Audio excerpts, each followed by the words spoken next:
Hello students, how are you? I am doctor Alka पाठक।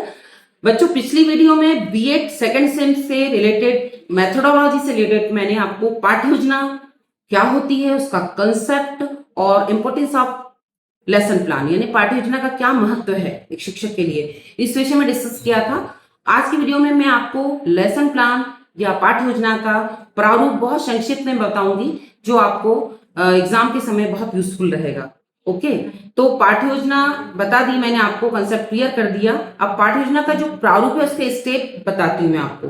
तो पाठ्य योजना जब हम तैयार करते हैं तो सबसे पहले तो हम उसका हेडिंग तो आप लिखेंगे सेंटर में, कौन सा लेसन प्लान है, किस विषय का है, तो वो पाठ्य योजना तो आप मेंशन करेंगे। देन उसके बाद आप कौन कौन से स्टेप लेंगे। तो पहला स्टेप है जनरल इन्फॉर्मेशन यानी सामान्य जानकारी। सामान्य जानकारी में आप क्या डालेंगे कि उस बच्चे का नाम है ना, जो प्रेजेंटेशन दे रहा है छात्राध्यापक, और कौन सी कक्षा के लिए प्ले कर रहा है वो कक्षा मान लीजिए 9th के लिए, विषय कौन सा है विषय बताएगा। विषय के बाद आपका विद्यालय जिसमें वो प्रेजेंटेशन दे रहा है। देन प्रकरण, प्रकरण क्या है यानी आज का टॉपिक क्या है।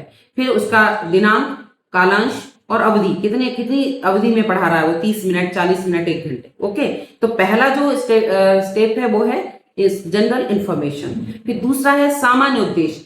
जो भी विषय आप पढ़ा रहे हो, बायो पढ़ा रहे हो, केमिस्ट्री पढ़ा रहे हो, मैथ्स पढ़ा रहे हो या हिंदी पढ़ा रहे हो, जो भी विषय पढ़ा रहे हो उस विषय से संबंधित सामान्य उद्देश्य होंगे, है ना, तो वो पहले मेंशन होंगे उसमें।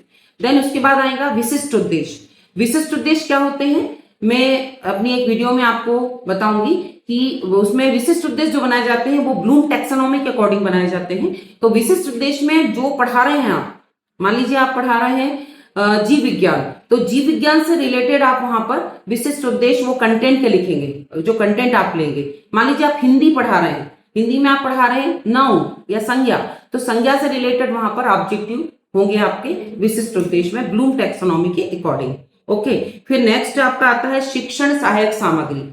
अब जब शिक्षक पढ़ाएगा क्लास में तो उसको अपने कंटेंट के साथ कुछ हेल्प करने के लिए सामग्री की जरूरत होगी, जैसे बोर्ड, पॉइंटर्स या कोई चार्ट या कोई मॉडल, ये जो भी आप सहायक सामग्री ले रहे हैं तो वो आपको यहाँ पर शो करना है, इस स्टेप में लेके भी जाना है, और आप अगर रिटर्न में रख रहे हैं आपके पास लेसन प्लान तो उसमें भी आपको लिखना है। फिर उसके बाद आप जब शिक्षण सहायक सामग्री की बात हो जाती है तो अगला आता है शिक्षण विधियां। अब शिक्षण विधियां जैसे डिपेंड है कि आपका टॉपिक कैसा है, विषय कैसा है, विषय के साथ आपका टॉपिक कैसा है। विषय जैसा होगा वैसा ही आपका टॉपिक होगा। तो विषय जो भी होगा, जैसे आपका साइंस विषय है तो साइंस विषय में आप क्या करेंगे कि अगर आप पढ़ा रहे हैं बच्चों को जर्मिनेशन, तो आपको एक प्लांट या बीज लाकर पूरा अपना मटेरियल लाकर उनको बताना पड़ेगा बच्चों को कि जर्मिनेशन कैसे होता है।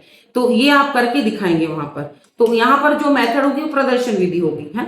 आप कोई डेमोस्ट्रेशन करके भी दिखा सकते हैं। अगर कोई बच्चों को हिंदी में कविता सुना रहे हैं तो आप गायन विधि के द्वारा, मतलब वो शिक्षण विधियां डिपेंड होंगी आप क्या टॉपिक ले रहे हैं और आपका क्या प्रेजेंटेशन का तरीका है। ओके, देन उसके बाद स्टेप आता है पूर्व ज्ञान। पूर्व ज्ञान क्या होता है बच्चों?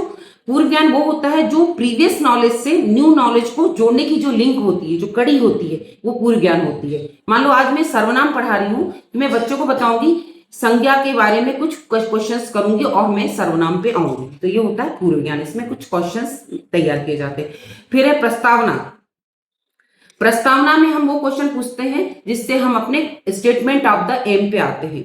पूर्व ज्ञान से हम जब नए ज्ञान की ओर जाते हैं तो हम प्रस्तावना प्रश्न पूछते हैं।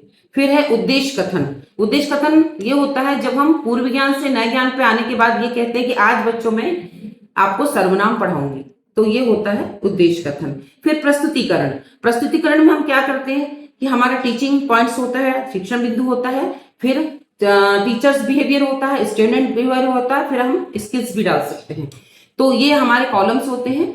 तो मुख्य बिंदु होता है, मुख्य बिंदु के बाद हमारा टीचर का जो प्रेजेंटेशन होता है टीचर के प्रेजेंटेशन के कॉलम में होता है, और जो स्टूडेंट्स बिहेवियर होता है जब हम स्टूडेंट से क्वेश्चंस करते हैं वो आंसर देता है तो वो उसके कॉलम्स में होता है, और जो भी स्किल्स हम यूज करते हैं वो स्किल के कॉलम में होता है। ओके, ये हो गया आपका प्रस्तुतिकरण। फिर शामपट सारांश। तो शामपट सारांश में हम क्या लिखते हैं बच्चों, जो हम जैसे हेडिंग लिखा या मेन बिंदु लिखते हैं या कोई उदाहरण या कोई हम डायग्राम छोटा सा बना रहे हैं, जो खास खास हमारे पाठ की सारांश होते हैं वो हम बोर्ड पे लिखते हैं। क्यों लिखते हैं? क्योंकि बोर्ड से बच्चों को अटेंशन रहता है और अगर बच्चों ने सुना नहीं हो तो वो बोर्ड पे देख सकते हैं। फिर है पुनरावृत्ति प्रश्न।